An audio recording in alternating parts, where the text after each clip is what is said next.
ओम सादर नमस्ते जी। जैसे कि हम जानते हैं, भारत में 2014 में भाजपा ने भारत सरकार पे आधिपत्य किया था। अर्थात वह 2014 से लेके 2025 तक अब तक 11 वर्षों से राज्य कर रही है। लेकिन फिर भी हम भारत की स्वास्थ्य विभाग, शिक्षा विभाग और न्याय विभाग को देख के समझ सकते हैं कि उसका राज कैसा है और वह कितना उत्तम है। फिर भी मैं उसे नज़रअंदाज करके केवल आर्य समाज के बारे में बात करना चाहता हूँ। क्या कारण है कि आर्य समाज ने एक राजनीति को अनदेखा कर दिया, जबकि वह उस विचारधारा को मानते हैं जिसमें स्वामी दयानंद सरस्वती ने बड़ा ही प्यारा मार्गदर्शन किया है, जिसमें उन्होंने सत्यार्थ प्रकाश के छठे समुल्लास में लिखा है कि राजा ही सभी प्रकार की व्यवस्था को चलाने वाला होता है। हम आर्य लोग यदि असंख्य भी एक साथ कार्य करते हैं तो भी उतना प्रभाव जनता पर नहीं पड़ सकता जितना प्रभाव एक सत्ता का पड़ता है। इसलिए स्वामी दयानंद सरस्वती ने सत्या प्रकाश के छठे समुल्लास में राजधर्म के बारे में, समाज धर्म के बारे में, न्याय धर्म के बारे में और विद्या धर्म के बारे में बड़े ही गूढ़ विषय लिखे हैं। स्वामी दयानंद कहते हैं, यदि कोई राजा आर्य है तो उसे 3 सभाएं अति आवश्यक बनानी चाहिए। पहली है समाज सभा, अर्थात समाज सभा ऐसी सभा हो जो समाज पे जाके दृष्टि रखे। दूसरी है विद्या सभा, वह गुरुकुलों पे और स्कूलों में जाके, विद्यालयों में जाके दृष्टि रखे। तीसरी है धर्म सभा, अर्थात धर्म में जो कुरीतियाँ आ रही है उसको दोष को दूर करे और जो उसमें कमियां रह गई है उसको पूर्ण करे।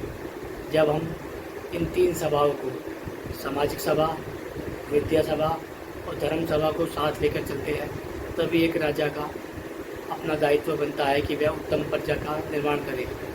किंतु यदि कोई राजा अनार्य है, वह वेद विद्या को नहीं जानता और वेद विद्या के बारे में जानना भी नहीं चाहता, उसके प्रचार में रुचि नहीं रखता, उसको पढ़ाने में प्रजा का ध्यान नहीं लगाता, उसमें धन आदि खर्च नहीं करता, तो भी वह प्रजा दुखी होती है और ऐसा राजा धीरे धीरे नष्ट हो जाता है। आचार्य चाणक्य कहते हैं, यदि प्रजा को प्रभावित करना है तो हमें मनुष्य को जोड़ना पड़ेगा।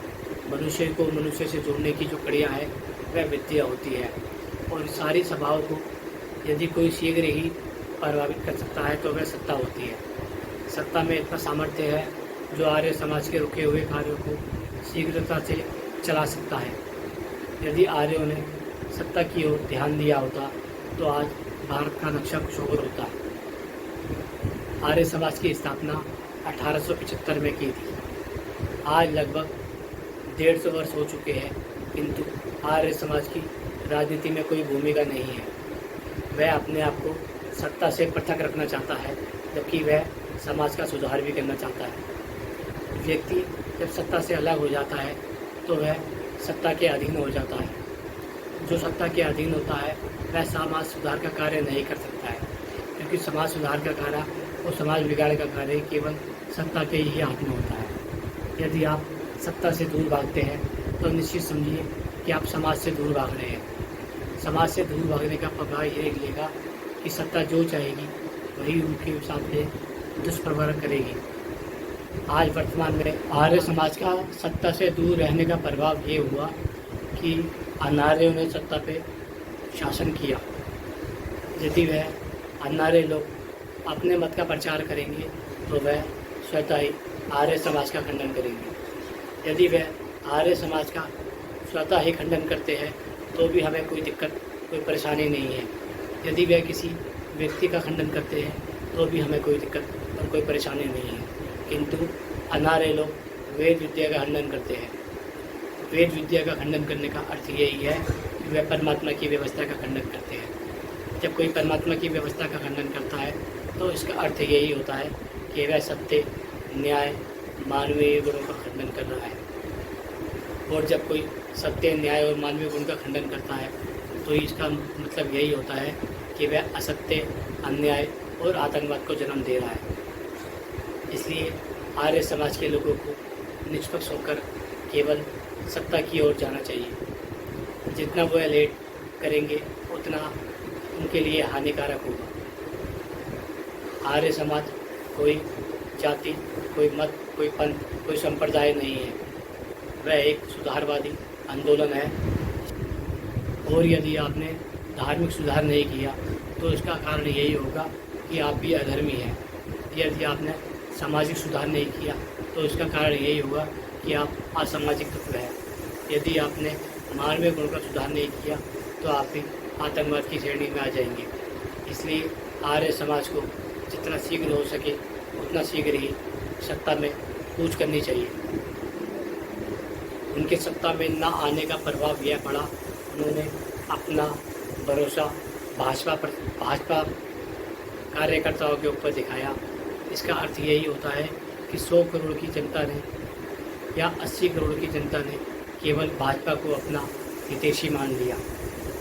जबकि हम देखते हैं इन 10 सालों में भाजपा ने हिंदू के एकता के लिए, हिंदू के उत्थान के लिए, हिंदू की व्यवस्था के लिए, हिंदू की संस्कृति बचाने के लिए, हिंदू का धर्म बचाने के लिए कोई भी व्यवस्था नहीं की। यदि आप ये समझते हैं कि अलग अलग प्रकार के व्यवस्थाओं को खड़ा करके आप किसी से विजय उपराजय हो जाएंगे तो ऐसा नहीं है। यदि आप चाहते हो पूरा भारत आपसे प्रभावित रहे तो आपके पास केवल मात्र एक ही विकल्प है कि आप सत्ता में कूच करिए और सत्ता में आधिपत्य करके आप सत्याग्रह प्रकाश में लिखे गए मनुस्मृति के श्लोकों को लागू कीजिए। यदि आप किसी को धार्मिक सभा का सभासद बनाते हैं तो वह विद्वान होना चाहिए, वह धर्मात्मा होना चाहिए, वह न्यायकारी होना चाहिए और वह सबका पक्षपात न करने वाला होना चाहिए। उसी प्रकार आप विद्या सभा और समाज सभा में भी विद्वान और धर्मात्मा को भेजिए जो न्याय करे, सत्य बोले और धर्म की स्थापना करे। ऐसे किसी व्यक्ति को भी जो पक्षपाती हो, अन्यायकारी हो, दुराचारी हो, मिथ्याचारी हो, व्यभिचारी हो, उसको सभासद में नहीं घुसेड़ना चाहिए। क्योंकि मिथ्याचारी यदि सभासद में घुसेड़ता है तो फिर वह सारी इस व्यवस्था को नाश कर देता है। आर्य समाज ने जब से इस विषय को छोड़ा है तो मुझे लगता है वह बड़ी दुर्गति की ओर जा रही है।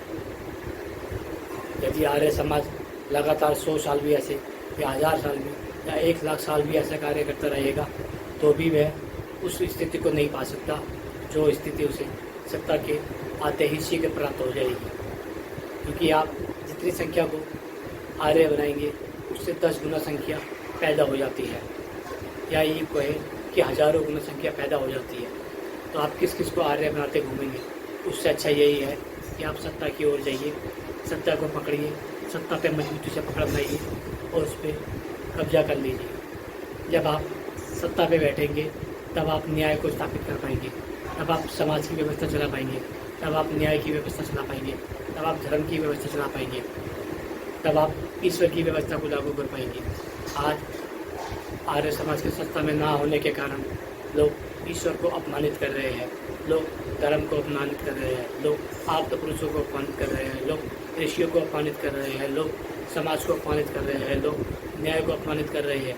ऐसा करना बड़ा ही खतरनाक है।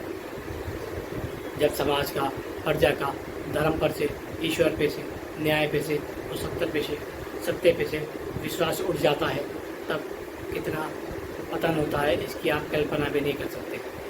इसलिए मैं आप सब आर्य लोगों से हाथ जोड़ के विनती करता हूँ कि आप सत्य की ओर जाइए। आप सत्य की ओर जाएंगे तो आपको सत्ता की ओर जाना ही पड़ेगा। आप सत्ता की ओर जाइए, सत्ता पे आधिपत्य करिए। ऐसा नहीं है कि आप सत्ता की गुलामी करिए। जिस प्रकार भी हो सके आप धीरे धीरे कदम रखिए या फिर तेज़ी से कदम रखिए। आपको सत्ता की ओर जाना पड़ेगा और केवल वेद के सिद्धांतों को लागू कीजिए। आप जितना देर करेंगे उतना ही आपका नुकसान होगा और उतना ही हमारा नुकसान होगा। जब किसी अनार्य की सत्ता आती है, जब किसी दुष्ट की सत्ता आती है तो वह प्रजा की बहन बेटियों की इज्जत के साथ खेलता है।